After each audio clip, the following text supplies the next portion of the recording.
Okay, so I just read chapter 4 of The Subtle Art of Not Giving a Fuck by Mark Manson. And this chapter is called The Value of Suffering. And what was interesting is he immediately went into comparing self-awareness to an onion, meaning it has layers. So he was saying one layer would be understanding our emotions. Another layer would be understanding why we have our emotions. And he was saying why that's uncomfortable is necessary to get to the root of the problem and to solve the problem. And the more we get to the bottom, it gets down to the things that we place value on. And he gave examples of good values versus bad values. Good values would be things that are internal, things that are inside you, things that you can control. And then you have things that are bad values, which are external, things that are outside yourself, things that you cannot control. So he gave an example of this drummer. He was kicked out of Metallica. It was before they became big. And he got kicked out of the group, but he was determined to be, bigger than them and, better than them. And he wound up getting a band together, and he had fame. He sold like 25 million records, some along those lines.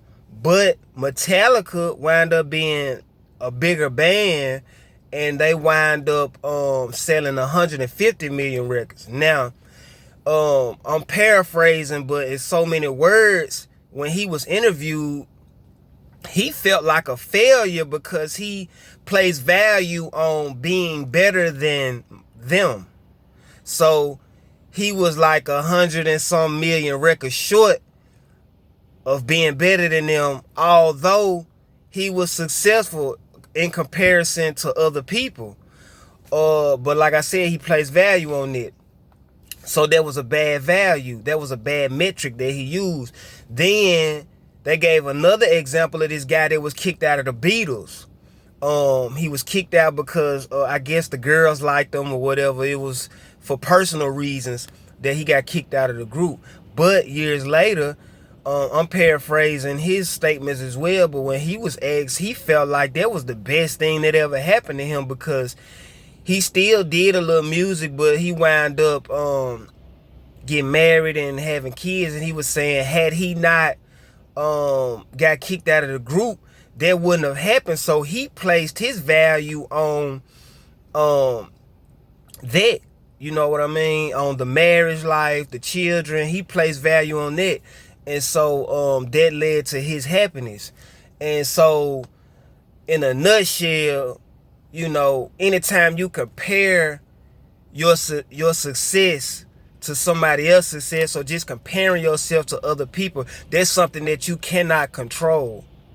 You know what I'm saying? Now, good things like being humble and being charitable, anything that's going on inside of you that you can control, that's a good value. So in a nutshell, like I said, it's not good to, well, I ain't gonna say it's not good. I'm gonna just say that according to the book, he was saying that the best option is to place value on things that are important, not on things that you can't control. Place value on things that you can control. That's what I got from it.